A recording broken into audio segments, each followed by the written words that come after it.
بسم اللہ الرحمن الرحیم الحمد للہ رب العالمین الصلاة والسلام علی اشرف الانبیاء والمرسلین خاتم النبیین سیدنا و مولانا ابی القاسم محمد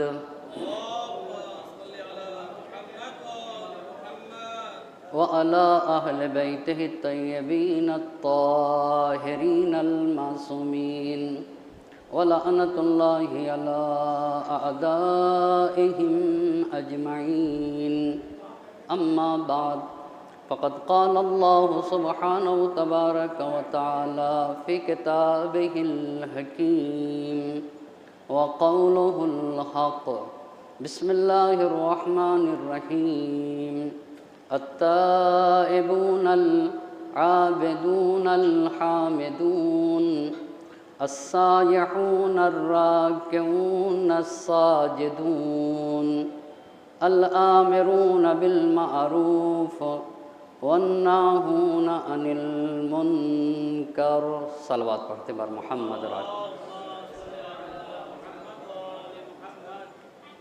قبل اس کے کہ آپ کی خدمت میں کچھ باتیں عرض کروں، سب سے پہلے تو خالق اور مالک کا شکریہ ادا کرتا ہوں کہ ایک مرتبہ پھر ہم اور آپ کو یہ توفیق نصیب ہو رہی ہے کہ سید الشہداء حضرت ابا عبداللہ الحسین علیہ السلام اور ان کے با وفا اصحاب کے ذکر سے اپنے لبوں کو معطر کر سکوں۔ عشر مجالس کا عنوان ہے کربلا گام بگام، اور آج عشرے کی پہلی مجلس ہے۔ اس عنوان پر گفتگو کرنے کے لیے قرآن مجید کی جس آیے مبارکہ کو سرنامے سخن قرار دیا ہے، اس میں خالق اور مالک کا ارشاد ہو رہا ہے۔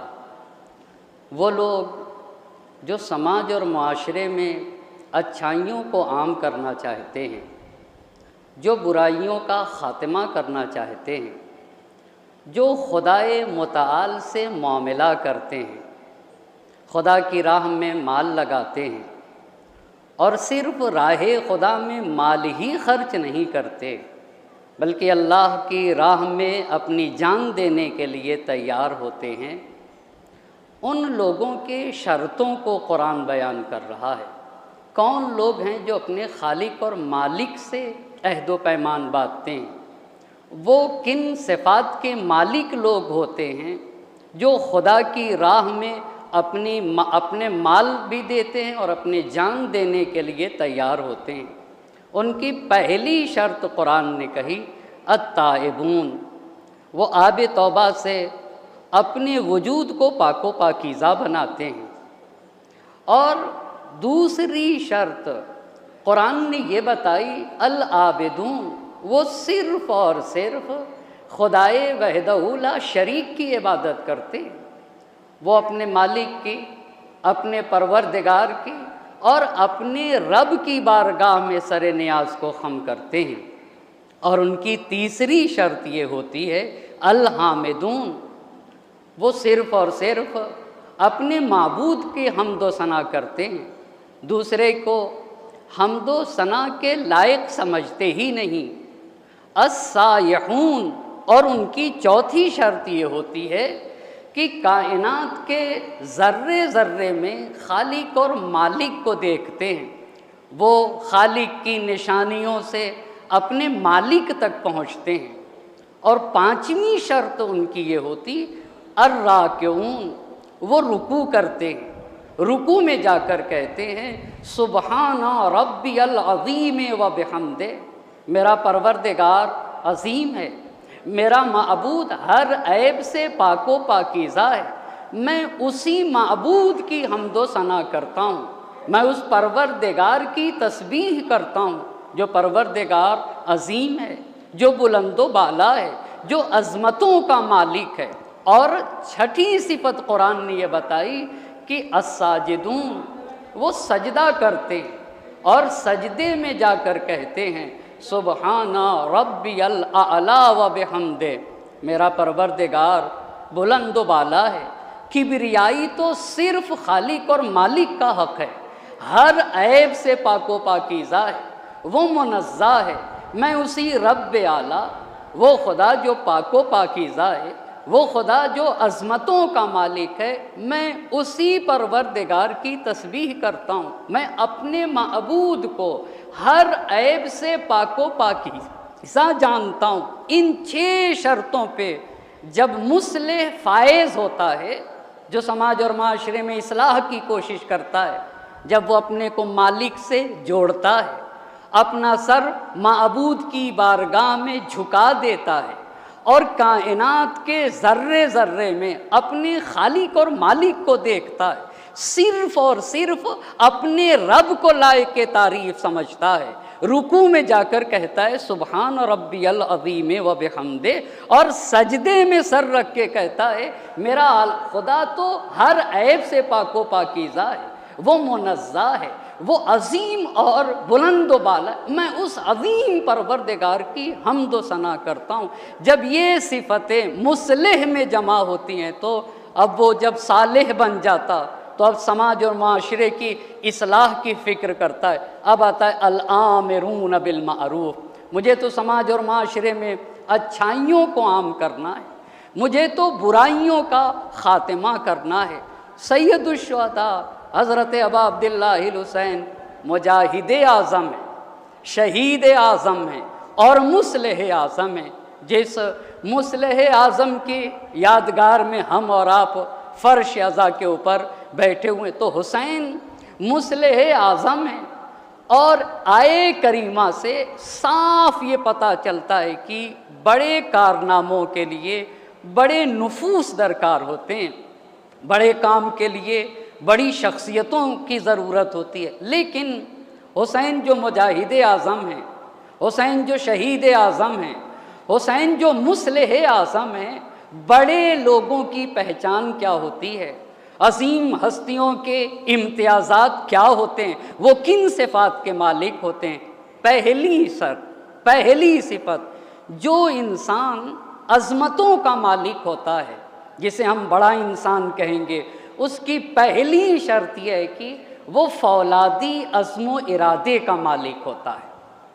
اسی انسان کو بڑا انسان کہا جائے گا جس کا ارادہ، جس کا حوصلہ، جو ایک عظیم عزم لے کے اٹھتا ہے، یہ پہلی پہچان ہے۔ اسی لیے عرب کے شعراء نے جب بڑے لوگوں کی پہچان بتائی تو ایسے کا الا قدر اہل العظماء طاعت العظائم، جتنی بڑی شخصیت ہے تو بڑی شخصیت کا معیار اس کا عزم اور اس کا ارادہ ہے۔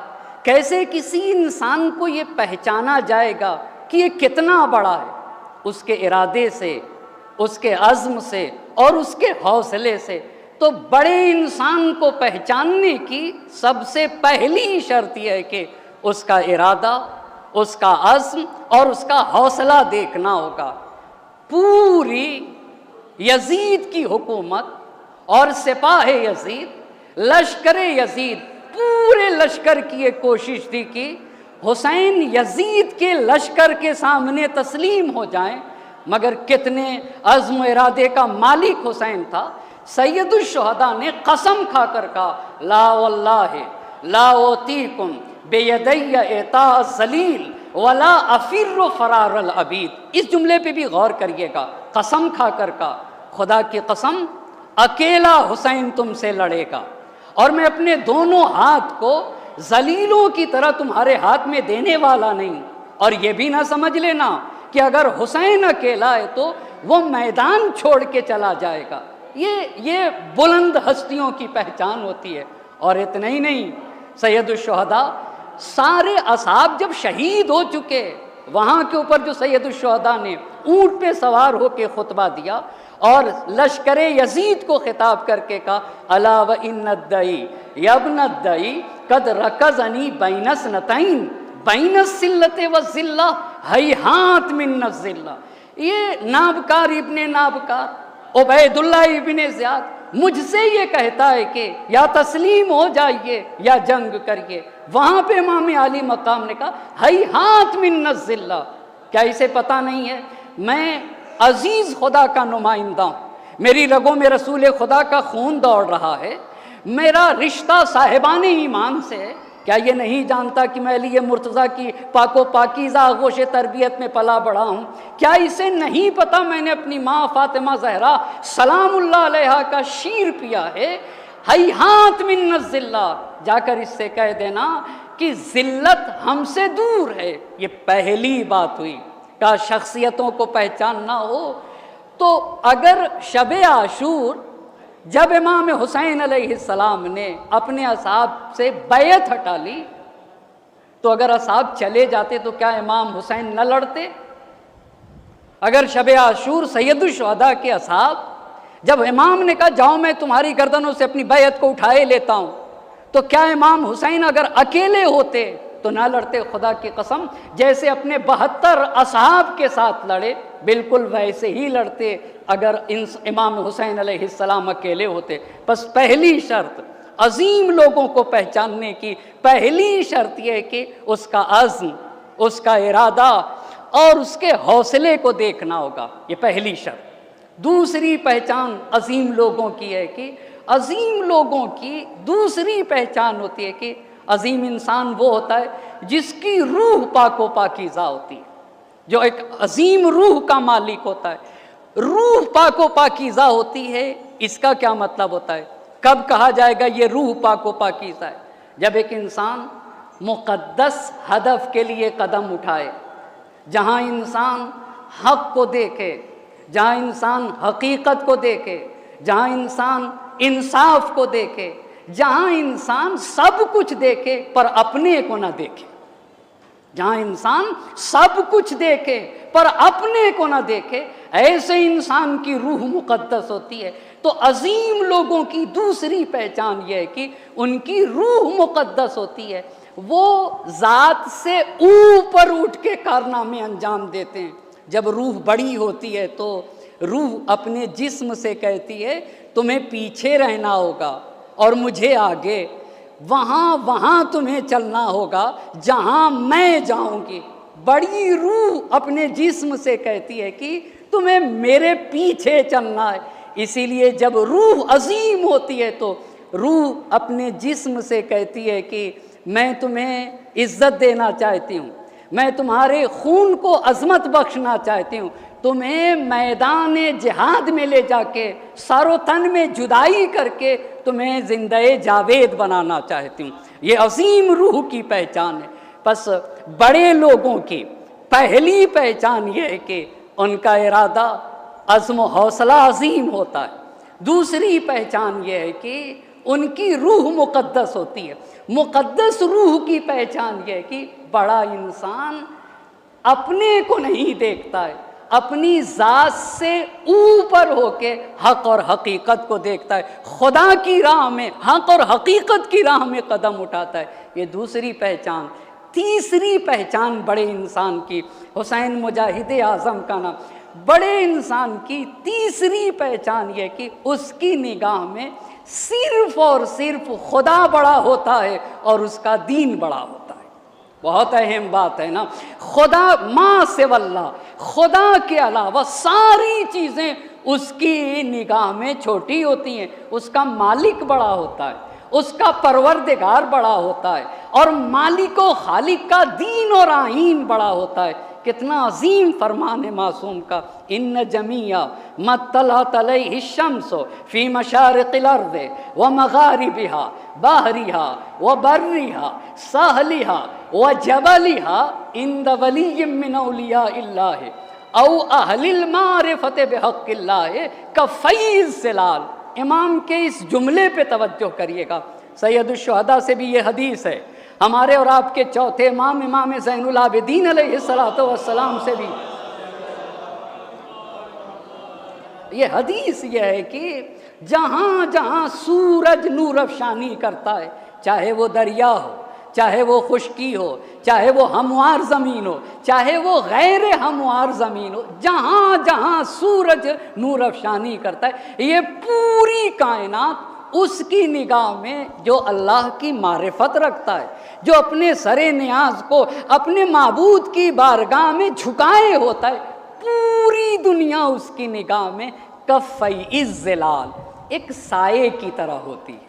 اللہ اللہ، آپ دیکھیں نا، سائے کا وجود تو اپنا وجود بھی نہیں ہے، آپ ہیں تو سایہ ہے، وگرنہ سائے کا کوئی وجود نہیں۔ کہا جسے خالق اور مالک کا عرفان ہوتا ہے، جس کی نگاہ میں خالق بڑا ہوتا ہے، دنیا اور ساری دنیا کی چیزیں اس کی نگاہ میں ایک سائے کی طرح ہوتی ہے۔ پھر امام نے کہا الا حر یدعو ہذہ اللمازۃ لأہلہا، اس پہ بھی توجہ کریے گا۔ سید الشہداء نے کہا میری نگاہ میں لمازہ گوشت کے اس ذرے کو کہا جاتا ہے، جب انسان گوشت کھاتا ہے، جو ذرہ گوشت کا دانت میں پھنس جائے اس گوشت کے ذرے کو لمازہ کہا جاتا ہے۔ امام حسین یہ بتانا چاہتے ہیں کہ مجھ حسین کی نگاہ میں یہ دنیا، یہ یزید کی حکومت، یہ تخت و تاج اس گوشت کے ریزے کی طرح ہے جو انسان کے دانت میں پھنسا ہوا ہوتا ہے۔ کہا الا حر یدعو ہذہ اللمازۃ لأہلہا، کیا تم میں کوئی حر نہیں، کیا تم میں کوئی جواں مرد نہیں جو اس پوری کائنات کو، یزید کا تخت و تاج بھی اسی میں شامل ہے، جو گوشت کے اس ریزے کی طرح جو دانت میں پھنس جاتا ہے، جس سے بدبو آتی ہے، کیا تم میں کوئی حر نہیں، کیا تم میں کوئی جواں مرد نہیں ہے جو اس پوری حکومت کو، اس تخت و تاج کو، اس دنیا کو اس کے اہل کے لیے چھوڑ دے؟ اور پھر کہا کہ لیس لانفسکم ثمن الا الجنہ، دیکھو تمہاری تو قیمت صرف ایک ہے، اور وہ یہ ہے کہ تمہارا خریدار تمہارا رب بن جائے، تمہارا خریدار تمہارا رب بن جائے۔ اسی لیے بس بڑے لوگوں کی پہلی شرط یہ ہے کہ عزم و ارادے کا مالک ہونا چاہیے۔ کتنی پیاری بات جوش ملیح آبادی نے کہی، مرد وہ ہیں پرے باطل جو قطر دیتے ہیں، اللہ اللہ، مرد وہ ہیں پرے باطل جو قطر دیتے ہیں، حق جو مانگے تو دل و جان و جگر دیتے ہیں، شیر سا بھائی تو یوسف سا پسر دیتے ہیں، ہاتھ بیعت کو بڑھاتے نہیں سر دیتے ہیں، اللہ اللہ، مرد وہ ہیں پرے باطل جو قطر دیتے ہیں، حق جو مانگے تو دل و جان و جگر دیتے ہیں، شیر سا بھائی تو یوسف سا پہ سر دیتے ہیں، ہاتھ بیعت کو بڑھاتے نہیں سر دیتے ہیں، آتش مرگ میں بے خوف و خطر جاتے ہیں، آنچ آتی ہے جو عزت پہ تو مر جاتے ہیں۔ ایک صلوات پڑھ دیں بر محمد اور آل محمد۔ آنچ آتی ہے جو عزت پہ تو مر جاتے ہیں۔ پہلی پہچان یہ ہوتی ہے کہ وہ عظیم فولادی عزم و ارادے کے مالک ہوتے ہیں۔ عظیم لوگوں کی دوسری پہچان یہ ہوتی ہے کہ وہ عظیم انسان کی روح عظیم ہوتی ہے۔ عظیم روح کا مطلب یہ ہے کہ وہ تو حق کو دیکھتی ہے، وہ تو انصاف کو دیکھتی ہے، وہ تو ہدف مقدس ہدف کے راہ میں قدم بڑھاتی ہے، وہ سب کچھ دیکھتی ہے پر اپنے کو نہیں دیکھتی، اس کا عمل ذات اور ذاتیات سے اوپر ہوتا ہے۔ اور تیسری پہچان مقدس لوگوں کی یہ ہوتی ہے کہ ان کی نگاہ میں ان کا خالق بڑا ہوتا ہے، اس کا دین عظیم ہوتا ہے، اسی لیے وہ اپنے سب سے قیمتی شے کو خدا کی راہ میں دے دیتے ہیں۔ جس آئے یعنی خون بھی خدا کی راہ میں دیتے ہیں۔ جس آئے مبارکہ کو سرنامے سخن قرار دیا، اس سے پہلے کی جو آیت ہے وہ توجہ کریے گا، ان اللہ اشتری من المؤمنین انفسہم واموالہم، خریدنے والا خدا ہے، بیچنے والے صاحبان ایمان ہیں۔ آیت نے کہا کہ خدا نے صاحبان ایمان سے ان کی جان بھی خریدی ہے اور ان کے مال کو بھی خریدا ہے۔ آپ توجہ کریے گا، ہم بہت سارے معاملے کرتے ہیں نا، ہم خریدنے جاتے ہیں، لوگوں سے خریدتے ہیں، لوگوں کو بیچتے ہیں، مگر اس آیت میں ایک عجیب معاملہ بتایا جا رہا ہے، ان اللہ اشتری من المؤمنین انفسہم واموالہم، تمہارے مالک نے تم سے تمہاری جانیں خریدی ہیں، تمہارے اموال کو خریدا ہے، اور اس کے بدلے میں کیا دیا؟ بِأَنَّ لَهُمُ الْجَنَّةَ، مال دو گے میری راہ میں، میری راہ میں قربانی دو گے تو ہم اس کے بدلے میں تمہیں جنت دیں گے۔ یہ کون لوگ ہیں؟ یقاتلون فی سبیل اللہ، جو لوگ خدا سے معاملہ کرتے ہیں نا، یہ راہ خدا میں جہاد کرتے، جب راہ خدا میں جہاد کرتے فَيَقْتُلُونَ وَيُقْتَلُونَ، یہ قتل کرتے ہیں اور قتل کیے جاتے ہیں۔ وَعَدًا عَلَيْهِ حَقًّا فِي التَّوْرَاةِ وَالْإِنْجِيلِ وَالْقُرْآنِ، یہ تو توریت میں، یہ انجیل میں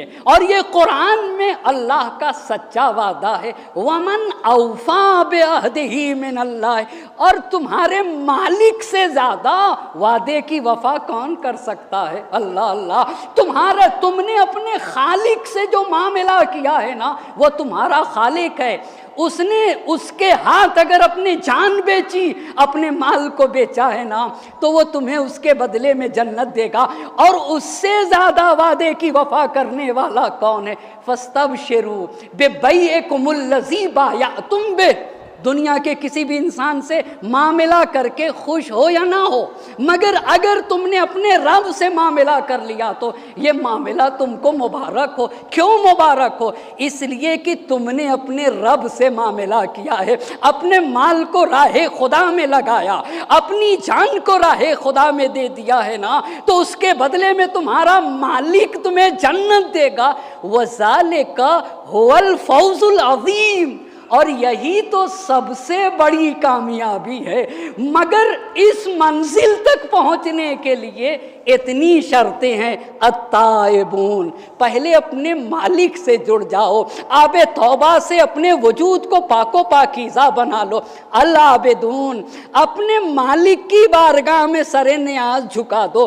الحامدون، صرف اور صرف تمہارا رب لائق تعریف ہے۔ السائحون، اور ذرے ذرے میں اپنے رب کو دیکھا کرو۔ الراکعون، رکوع میں جا کے کہا کرو سبحان ربی العظیم و بحمدہ، میرا پروردگار عظیم ہے، وہ عظمتوں کا مالک ہے، وہ ہر عیب سے پاک و پاکیزہ ہے، میں اپنے اس عظیم پروردگار کی حمد و ثنا کرتا ہوں۔ اور سجدے میں جا کے کہا کرو سبحان ربی الاعلی و بحمدہ، میرا پروردگار تو بلند و بالا ہے، کبریائی تو اسی کا حق ہے، وہ ہر عیب سے پاک و پاکیزہ ہے، میں اسی رب اعلیٰ کی تسبیح کرتا ہوں۔ جب یہ 6 منزلیں نصیب ہو جائیں، تائب بن گئے، تم عابد بن گئے، حامد بن گئے، سائح بن گئے، راکع اور ساجد، جب یہ 6 منزلیں پا گئے تو دیکھو جب تم صالح بن گئے تو اب تمہیں سماج کو بدلنا ہوگا، اب تمہیں معاشرے کو بدلنا ہوگا، اب تمہیں فرد کی اصلاح کرنا ہوگا۔ الامرون بالمعروف والناہون عن المنکر، جو لوگ خدا سے معاملہ کر کے صالح بن جاتے ہیں، اب وہ کہتے ہیں کہ اب سماج و معاشرے سے تاریکیوں کا خاتمہ کرنا ہے، اب برائیوں کا خاتمہ کرنا ہے، اب تو اچھائیوں کو عام کرنا ہے۔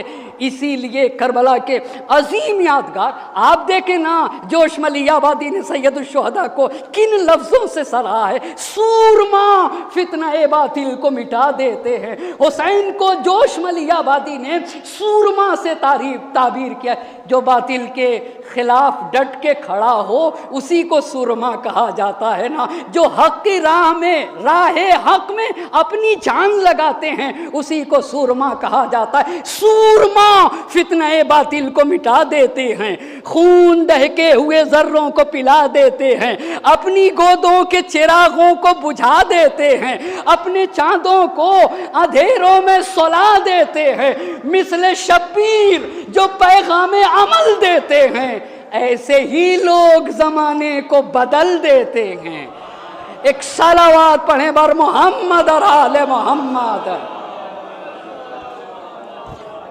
کا صالح بننے کے بعد مصلح بننا ہوگا، تو حسین مصلح نہیں، حسین مصلح اعظم ہے نا، تو حسین نے پورا دین بچایا ہے، دین کا کوئی ایک قانون نہیں بچایا، اسی لیے پوری تاریخ اسلام کو جاننا ضروری ہے۔ کیوں پوری تاریخ اسلام کو جاننا ضروری ہے؟ اس لیے کہ حسین نے پورا حسین مصلح اعظم ہیں، حسین پورے دین کو بچانے کے لیے نکلے تھے، لہٰذا ہمیں پورا دین سمجھنا ہوگا۔ اسلام مکہ مکرمہ میں آیا ہے اور آنے کے بعد 13 برس تک اللہ کے نبی مکہ مکرمہ میں رہے۔ مکہ مکرمہ سے ہجرت کر کے مدینہ منورہ آ گئے۔ یہاں سے ہجرت کا سن شروع ہو جاتا ہے، ہجرت کا پہلا برس، ہجرت کا دوسرا برس، ہجرت کا تیسرا برس، ہجرت کا چوتھا برس، اور جب ہجرت کا 8واں برس آیا تو یہاں کے اوپر فتح مکہ ہے۔ فتح مکہ ہجرت کے 8ویں برس ہے، جہاں پہ بنی امیہ کا سرغنہ ابو سفیان نے جب اسلام کی طاقت کو دیکھا تو اسلام کی طاقت کے سامنے سلنڈر ہوا۔ کتنے دنوں کے بعد، کتنے برسوں کے بعد اسلام کو آئے ہوئے 21 برس ہو گئے، ابھی تک نہ ابو سفیان اسلام لایا تھا، نہ معاویہ اسلام لے آیا، نہ ہی ہندا جگر خارا اسلام لے کر آ گئے، اور یہ لوگ تو اسلام لائے بھی نہیں، اسلام کی طاقت کے سامنے سلنڈر ہوئے سن 8 ہجری میں۔ اور سن 8 ہجری میں جنگ حنین ہے۔ جنگ حنین میں مسلمانوں کا لشکر 12,000 کا تھا۔ 12,000 کا لشکر جنگ حنین میں پیغمبر پاک کو چھوڑ کر بھاگا۔ صرف اور صرف جنگ حنین میں 10 لوگ تھے، ان 10 لوگوں میں بھی 9 بنی ہاشم تھے۔ بہت توجہ کریے گا، یعنی یوں کہنا چاہوں گا جنگ حنین 12,000 لوگوں نے نہیں جیتی ہے، 10 لوگوں نے جیتی ہے۔ اللہ اللہ، بہت اہم پیغام ہے جنگ حنین کا۔ کثرت سے جنگیں نہیں جیتی جاتی ہیں، ایمان سے جنگ کو جیتا جاتا ہے نا، ہاں اخلاص سے جنگوں کو جیتا جاتا ہے نا۔ جب انسان ایمان کی منزل پر ہوتا ہے نا تو 10 لوگوں نے جنگ حنین کو فتح کیا، اس میں سے 9 بنی ہاشم تھے۔ یہی جنگ حنین میں یہی ابو سفیان تھا۔ یہ 8 ہجری میں تو اسلام کے سامنے گھٹنے ٹیکے، مگر جنگ حنین میں جب سارا لشکر چھوڑ کے بھاگا تو ابو سفیان ہنستا ہوا کہہ رہا تھا کہ اسلام کا یہ لشکر سمندر تک بھاگتا ہوا جائے گا۔ آپ کو پتا ہے دل کی جو بات ہوتی ہے نا وہ زبان سے نکل ہی جاتی ہے۔ اس نے بتا دیا یہ جملہ کہہ کے کہ ہم اسلام نہیں لائے، ہم تو اسلام کی طاقت کے سامنے سلنڈر ہوئے۔ اور پھر سن 11 ہجری میں نبی گرامی کی رحلت ہوتی ہے۔ رحلت کے موقع پر ابو سفیان مدینے میں نہیں، مدینے سے باہر تھا۔ اب جب مدینے کے اندر آیا کیا دیکھا؟ ابو بکر کو خلیفہ بنا لیا گیا۔ اب ابو بکر کو جب خلیفہ بنایا، ابو سفیان نے دیکھا ابو بکر خلیفہ بن گئے، تو ابو بکر قریش اس خاندان کو کہا جاتا ہے، اس قبیلے کو کہا جاتا ہے جس میں 25 چھوٹے چھوٹے خاندان ہیں۔ ایک خاندان کو بنی تیم کہتے، دوسرے کو بنی عدی کہتے، تیسرے کو بنی امیہ کہتے، چوتھے کو بنی ہاشم کہتے۔ بنی تیم سے ابو بکر، بنی عدی سے عمر، بنی امیہ سے عثمان، بنی ہاشم سے اللہ کے رسول ہیں، بنی ہاشم سے ہمارے 12 امام ہیں، بنی ہاشم ہی سے شہزادی کونین حضرت فاطمہ زہرا سلام اللہ علیہا ہے۔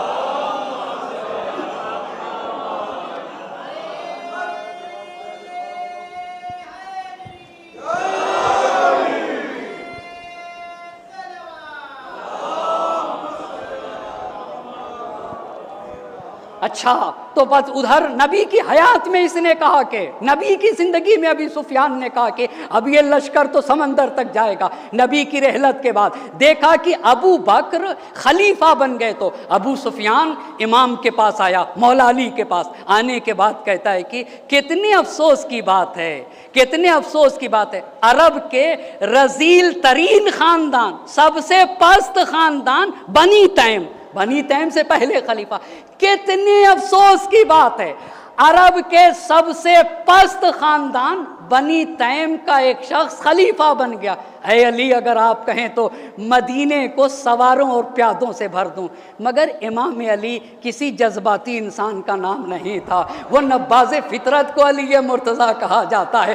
اسلام کے حقیقی وارث کو علی مرتضیٰ کہا جاتا ہے. خوب بھانپ گئے اس کی سازش کیا تھی، اور یہ لڑا کے مسلمانوں کو دین اسلام کا خاتمہ کرنا چاہتا تھا. طبری نے لکھا ہے، امیر المومنین نے ڈانٹ کے کہا تو ہمیشہ اسلام کا بھی دشمن رہا ہے اور مسلمانوں کا بھی دشمن رہا ہے. نبی کی رحلت کے بعد جب ابو سفیان کو یہ جواب ملا، اب دیکھا کہ علی مرتضیٰ کی طرف سے مسئلہ حل نہ ہوگا تو یہ خلفاء سے جا ملا. جو ابھی کہہ رہا تھا کہ سب سے پست خاندان کا ایک شخص خلیفہ بن گیا، اب جا کے ابو بکر سے مل گیا. سن 13 ہجری میں ابو بکر نے اسلام کا ایک لشکر دمشق کو فتح کرنے کے لیے شام بھیجا ہے نا. جیسے ہی یہ لشکر شام بھیجا، ادھر ابو بکر دنیا سے چلے جاتے. ابو بکر کے بعد ابو بکر کی وصیت کے مطابق عمر خلیفہ بن جاتے، اور ابھی وہ اسلام کا لشکر شام میں دمشق کا محاصرہ کیے ہوئے تھا. تو سن 14 ہجری میں دمشق فتح ہو جاتا ہے. سن 14 ہجری میں دمشق فتح ہوا. تو جب دمشق فتح ہوا تو حاکم دوسرے خلیفہ اب یہی گورنر معین کریں گے. ابو سفیان کے 2 بیٹے تھے، ایک بیٹے کا نام یزید ہے، دوسرے بیٹے کا نام معاویہ. یزید اور معاویہ بھائی ہیں، پھر معاویہ کے بیٹے کا نام بھی یزید ہے. معاویہ کے بھائی کو بھی یزید کہتے، معاویہ کے بیٹے کو بھی یزید کہتے. دمشق جب سن 14 ہجری میں فتح ہوا تو دوسرے خلیفہ نے دمشق کا گورنر یزید کو بنایا، یزید ابن ابی سفیان کو. سن 14 سے سن 18 ہجری تک یزید ابن ابی سفیان دمشق کا گورنر رہا. سن 18 ہجری میں یزید ابن ابی سفیان طاعون کی بیماری میں مر جاتا تو ابو سفیان دوسرے خلیفہ کے پاس آتا، اور آنے کے بعد کہتا ہے کہ دوسرے خلیفہ نے جب کہا کہ بھئی یزید کا انتقال ہوا، تو ابو سفیان کو کچھ بھی نہ ہوا، کوئی اثر نہ ہوا. ابو سفیان نے یہ کہا کہ یزید کا انتقال ہوا، یزید کے بعد دمشق کی گورنری کسے ملی؟ تو دوسرے خلیفہ نے کہا کہ تمہارے بیٹے معاویہ کو بنا دیا. بڑا خوش ہو گیا. بہت توجہ کریے گا، تمہارے بیٹے معاویہ کو دوسرے خلیفہ نے سن 18 ہجری میں دمشق کا گورنر بنا دیا. سن 18 سے سن 23 ہجری تک معاویہ گورنر رہا. بہت توجہ کریے گا. ابو بکر 11 سے 13 ہجری تک، عمر 13 سے 23 ہجری تک، عثمان 23 سے 35 ہجری تک، اور ہمارے امام 35 سے 40 ہجری تک. بہت توجہ کریے گا. اور یہیں سے اچھا پس سن 18 ہجری میں دوسرے خلیفہ نے معاویہ کو دمشق کا گورنر بنایا. سن 23 ہجری تک معاویہ دمشق کا گورنر رہا. سن 23 ہجری میں دوسرے خلیفہ کا انتقال ہوتا ہے. دوسرے خلیفہ نے ایک کمیٹی بنائی تھی 6 لوگوں کی، اس کا نام ہے شورا. اس 6 نفرہ کمیٹی کے ذریعے سے عثمان کو چنا گیا. سن 23 ہجری میں جب عثمان خلیفہ بنے تو ابھی بھی ابو سفیان زندہ تھا. ابو سفیان عثمان کے پاس آ کر کیوں ابو بکر بنی تیم سے، عمر بنی عدی سے، مگر عثمان کس خاندان سے تھے؟ بنی امیہ سے. ابو سفیان بھی بنی امیہ کا سرغنہ.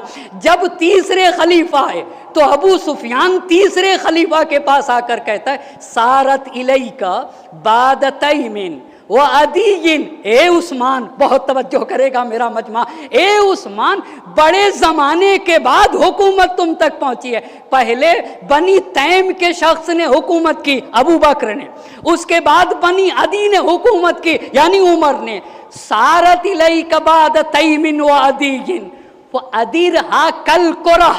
بہت جملے، یہ تاریخ کے جملے. اے عثمان، اب حکومت کو گیند کی طرح گھماؤ. بہت توجہ کریے گا. وَاجْعَلْ أَوْتَادَهَا بنی امیہ، اور حکومت کے ستون کو بنی امیہ سے مضبوط کرو. مطلب کیا ہوگا؟ جتنے بنی امیہ کے لوگ ہیں ساروں کو پوسٹیں دو بنی امیہ کے ہونے چاہیے. اور اس کے بعد جملہ سنیے گا. ابو سفیان نے عثمان سے کہا انما هو الملک. یہ لوگ تو انہیں تو اسلام سے ذرہ برابر بھی اسلام سے لگاؤ نہ تھا. کہا جو کچھ ہے بس سلطنت ہے، جو کچھ ہے وہ حکومت ہے. لا ادری ولا جنت ولا نارون. کس نے جنت دیکھی ہے اور کس نے جہنم دیکھا ہے؟ جو کچھ ہے بس یہی دنیاوی حکومت ہے۔ یہ کس نے مشورہ دیا تھا تیسرے خلیفہ کو؟ تیسرے خلیفہ کو ابو سفیان نے۔ تو تیسرے خلیفہ نے ابو سفیان کے مشورے پہ عمل کیا یا نہیں کیا؟ بات کو سمیٹوں مگر ایک صلوات پڑھ دیجئے برحمت محمد اور آل محمد۔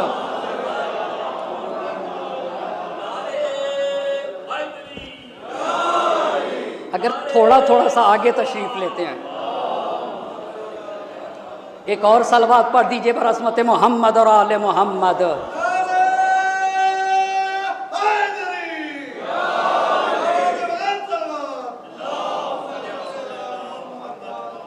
بس چند باتیں آپ کو یاد کرنا پڑیں گی۔ 11 سے 13 تک ابو بکر، 13 سے 23 ہجری تک عمر، 23 سے 35 ہجری تک عثمان۔ بہت توجہ کریے گا، سن 23 ہجری میں تیسرے خلیفہ کو ابو سفیان نے یہ مشورہ دیا تھا، فَأَدِرْهَا كَالْقُرَى، حکومت کو گیند کی طرح گھماؤ۔ اچھا، وَجَلَ أَوْتَادَهَا بنی امیہ، حکومت میں جتنے افراد آئیں گے سب بنی امیہ سے ہوں گے۔ اور پھر کا انما هو الملک، ہے کیا؟ نہ جنت ہے نہ جہنم ہے، جو کچھ ہے یہی سلطنت ہے، یہی حکومت ہے۔ اچھا، تو سن 23 ہجری میں تیسرے خلیفہ ہے، تو تیسرے خلیفہ نے کیا کیا؟ بہت توجہ کریے گا، سال گزشتہ جہاں چھوڑا تھا نا وہیں کے اوپر آپ کو لانا چاہوں گا۔ اور یاد رکھیے گا، یہ عشرہ محرم یہ مشن ہے، یہ تحریک ہے، اور ہر مشن اور ہر تحریک کو قربانی کی ضرورت ہوتی ہے۔ بغیر قربانی کے تحریکیں آگے نہیں بڑھتی ہیں نا۔ اور قربانیاں بھی کئی طرح کی ہوتی ہیں۔ میں پڑھ سکتا ہوں، میں مطالعہ کر سکتا ہوں، میں جتنی محنت کر سکتا ہوں مجھے کرنا چاہیے، پر آپ کو وقت دینا پڑے گا اور وقت سے آنا پڑے گا، اور زیادہ دیر تک پڑھوں گا اور تھکاؤں گا بھی نہیں، مگر ایک ہدف کے تحت، ایک مقصد کے تحت، ایک مشن کے تحت مجلسیں، میرا ماننا ہے 50 گھنٹے پڑھ کے آؤ اور 1 گھنٹے میں بتا دو، یہ میرا ماننا ہے۔ اور ایسی مجلسیں ہونا چاہیے کہ دنیا کی کسی بھی یونیورسٹی کا کوئی بھی پروفیسر اتنا مطالعہ کر کے نہ آئے جتنا ممبر رسول پر آنے والا خطیب اتنا مضبوط مطالعہ کر کے آئے کہ دنیا کی کسی یونیورسٹی کا کوئی بھی پروفیسر ایسا نہیں ہونا چاہیے۔ یہ عزاداری، یہ مجلس، یہ فرش عزا، یہ تحریک ہے۔ اللہ اللہ، کس حسین کی عزا میں بیٹھیں، حیف جس قوم کا سلطان ہو ایسا انسان، وہ رہے خستہ پریشان معطل حیران، نہ شرر بار ترنگی نہ دہکتے ارماں، جس کی آنکھیں فقط آباد ہوں سینے ویراں، جرأت و ہمت و ایثار و وفا کچھ بھی نہیں، ذکر مولا پہ کراں ہوں کے سوا کچھ بھی نہیں۔ اپنے ارمان میں آگ کیوں نہیں لگتی ہے؟ آخر تم پست کیوں ہے؟ تم مایوس کیوں ہو؟ تم میں رمق کیوں نہیں پائی جاتی؟ تم میں جمود کیوں ہے؟ تم میں تحرک کیوں نہیں پایا جاتا؟ تم آگے کیوں نہیں بڑھتے؟ تمہارا رہنما حسین ہے، تمہارا آقا حسین ہے، تمہارا سورما حسین ہے۔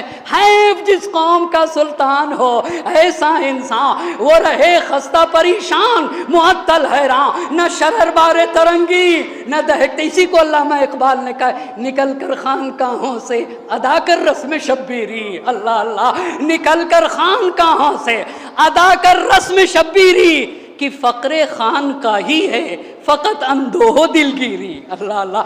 آج دیکھیں نا، نحنو حسن نصر اللہ علی اللہ مقامہ نے کہا، نحنو شیعت علی ابن ابی طالب فی العالم، اللہ اللہ۔ اما بہت بڑا پیغام تھا، پوری کائنات میں علی ابن ابی طالب کے شیعہ ہم ہی ہیں نا۔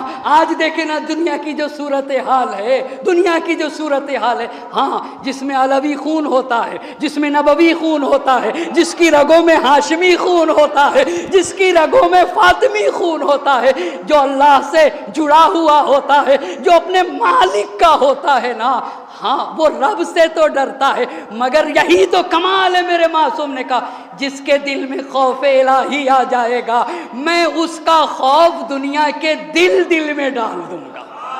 ایک صلوات پڑھیں بر محمد اور آل محمد۔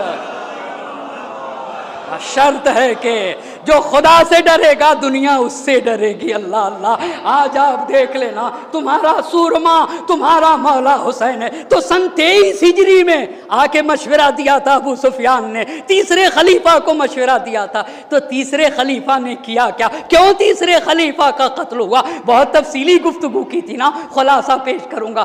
آپ کو پتا ہے تیسرے خلیفہ نے ابو سفیان کی وصیت پہ عمل کیا، اتنا ہی نہیں ابو سفیان نے کیا، جناب حمزہ سید الشہداء کی قبر کو اپنے پیروں سے ایسے ٹھوکر مار کے کہتا ہے، یا ابا عمارہ ان امر الذی اجتلدنا علیہ بالامس، اے حمزہ جس حکومت کے لیے کل ہم لڑے تھے، اللہ اللہ، جس حکومت کے لیے کل ہم لڑے تھے، فی ید غلماننا الیوم، آج وہ ہمارے بچوں کے ہاتھوں میں ہے، یتلعبون بہ، اب وہ اس حکومت کو کھلونا بنا کے جیسے چاہیں کھیلیں گے۔ ان کے بچے کون ہیں؟ یہی تیسرے خلیفہ، پھر معاویہ آئیں گے، پھر یزید آئے گا، مگر تیسرے خلیفہ نے کیا کیا؟ کوفہ کس کو دے دیا؟ بصرہ کس کو دے دیا؟ مصر کس کو دے دیا؟ دمشق کس کو دے دیا؟ تیسرے خلیفہ ہے۔ تو آپ کو معلوم ہے معاویہ نے دمشق میں کیا کر رکھا تھا؟ خدا کی قسم تاریخ طبری پڑھ لیجئے نا، لکھا ہے کہ معاویہ کو آ کے معاویہ کے دربار میں جب سلام کیا گیا تو ایسے کہا گیا، السلام علیکہ یا رسول اللہ، السلام علیکہ یا رسول اللہ۔ بھئی رسول اللہ کہہ کے سلام کیا جاتا تھا معاویہ کو، نہ معاویہ کی طرف سے کوئی تنبیہ، نہ ہی مسلمانوں میں کسی کو بولنے کی جرات ہوتی تھی، معاویہ کو رسول اللہ کہہ کے سلام کیا جاتا تھا، یہ حشر پہنچا تھا۔ تو تیسرے خلیفہ نے یعنی عثمان ابن عفان نے شام کا گورنر معاویہ کو باقی رکھا سن 35 ہجری تک، اور امام علی کہتے تھے یہ معاویہ ساری سازشیں رچ رہا ہے، دین کو بگاڑ رہا ہے، اور تیسرے خلیفہ سے کہتے تھے امام علی آپ ٹوکتے بھی نہیں ہیں، اور اس کی جسارتیں اتنی بڑھ گئی ہیں کہ جو دل چاہے کرتا ہے۔ بس شام کس کو دے دیا؟ کس کو دیا؟ تیسرے خلیفہ نے معاویہ کو۔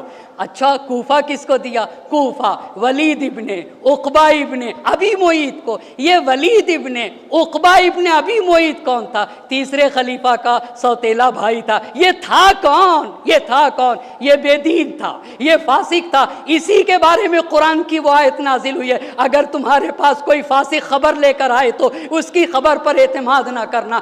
شراب خاری میں، زنا کاری میں یہی معروف تھا۔ یہی ولید ابن عقبہ جو تیسرے خلیفہ کا گورنر تھا، شراب پیتا تھا، شراب پی کے نماز صبح مسجد کوفہ میں پڑھائی، اور 2 رکعت کی جگہ 4 رکعت پڑھائی۔ صرف اتنا ہی نہیں، 4 رکعت پڑھانے کے بعد کا ہل ازیدکم، کیا اور بھی پڑھا دوں؟ اتنا ہی نہیں، مسجد کوفہ کے محراب اور منبر پہ شراب کی قے کی۔ اتنا ہی نہیں کیا، رکوع میں جا کے کہتا تھا اشرب واسقنی، پیو اور پلاؤ۔